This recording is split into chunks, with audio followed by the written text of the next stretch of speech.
اور اعمال بنیادی اعمال 5 ہیں۔ نمبر 1 زبان سے کلمہ پڑھنا، لا الہ الا اللہ محمد الرسول اللہ، سب پڑھ لیا کرو۔ نمبر 2 5 وقت کی نماز کی پابندی۔ نمبر 3 زکوٰۃ۔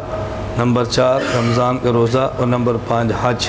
یہ 5 اعمال ہیں جو بنیادی ہیں۔ اعمال تو بہت سارے ہیں لیکن بنیادی یہ ہیں جو ہر بندے نے کرنے ہی ہوتے ہیں جس کے پاس استطاعت ہو۔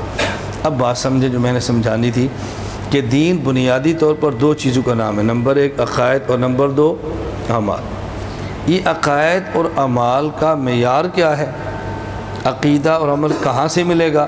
قرآن کریم نے 2 جگہوں پہ فرمایا فَإِنْ آمَنُوا بِمِثْلِ مَا آمَنْتُمْ بِهِ فَقَدِ اهْتَدَوْا۔ توجہ رکھیں، فَإِنْ آمَنُوا بِمِثْلِ مَا آمَنْتُمْ بِهِ فَقَدِ اهْتَدَوْا۔ عقیدہ تمہارا وہ قبول کریں گے جو صحابہ جیسا ہوگا۔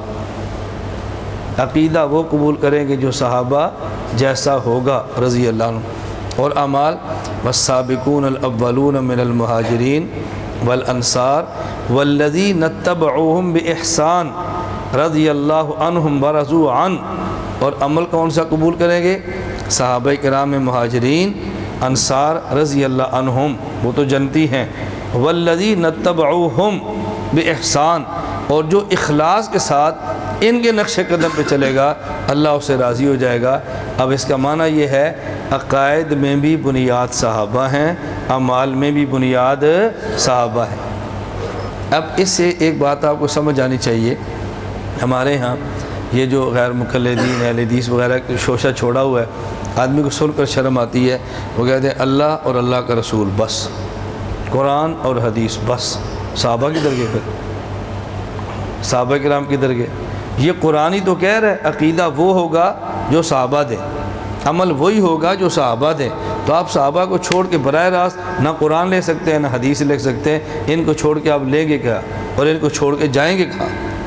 اس لیے ہمارا نام کیا ہوتا ہے؟ اہل السنت والجماعت۔ یہ والجماعت کا معنی کیا ہے؟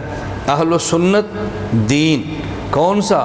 والجماعت جو جماعت صحابہ دے، وہ دین ہوگا جو جماعت صحابہ دے، اور جو جماعت صحابہ کے بغیر دین ملے وہ دین ہرگز نہیں ہوگا۔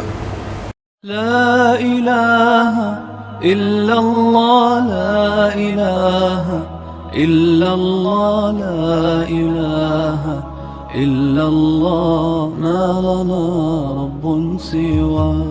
لا الہ الا اللہ، لا الہ